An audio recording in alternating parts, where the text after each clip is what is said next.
Bonjour, Thibaut Olivier, agent sportif chez Top 5 Management et diplômé AMOS, promotion 2017.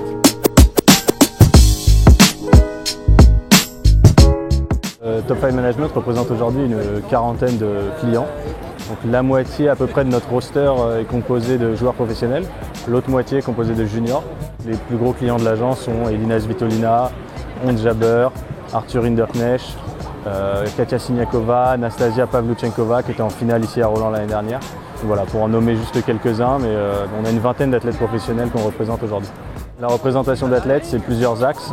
La première chose, c'est de les accompagner dans leur carrière, les aider à structurer leur staff pour permettre aux joueurs finalement de se focaliser sur une seule chose, être le plus performant possible sans se soucier de tous les à côté.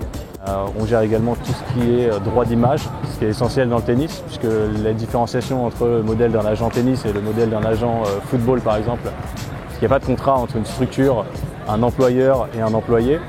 Donc les joueurs sont absolument indépendants et donc nous en tant qu'agent sportif dans le tennis, on est rémunéré sur les contrats qu'on apporte. Et pour cela, il faut gérer aussi tout au long de l'année l'image de l'athlète, sa communication, pour réussir à avoir l'image la plus attrayante possible pour de potentiels sponsors. La journée type, elle n'existe pas à Roland-Garros.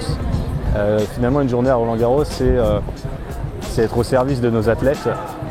Donc il y a énormément de choses à gérer, que ce soit la veille du départ de Roland, ça va être toute une journée de Media Day avec les athlètes, les accompagner sur toutes les interventions médias qu'ils vont avoir, toutes les obligations sponsors qu'ils ont. Ensuite, ça va être pendant le tournoi de les accompagner. Ça, c'est la partie un peu fun aussi, sur les matchs, regarder, encourager, montrer que le team est présent et d'essayer de gérer en fait au mieux leur planning pour qu'encore une fois, la seule chose à laquelle ils pensent, c'est avec leur coach, réserver un cours de practice, aller s'entraîner et ensuite après jouer leur match. C'est un métier où je voyage beaucoup et où certains des voyages sont prévus de longue date. Et c'est aussi un métier où on voyage beaucoup en réaction aussi, puisqu'en fait on a besoin d'accompagner nos athlètes dans les moments clés de leur carrière.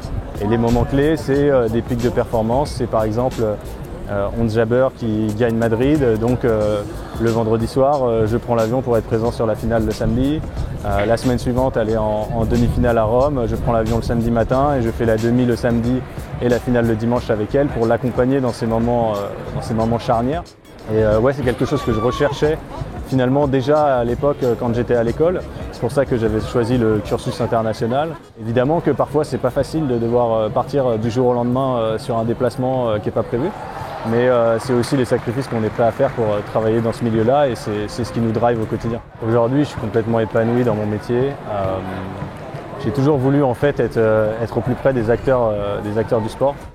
Et aujourd'hui, je suis assez content de pouvoir dire que j'ai la vie que j'espérais, la vie professionnelle que j'espérais au moment d'intégrer l'école.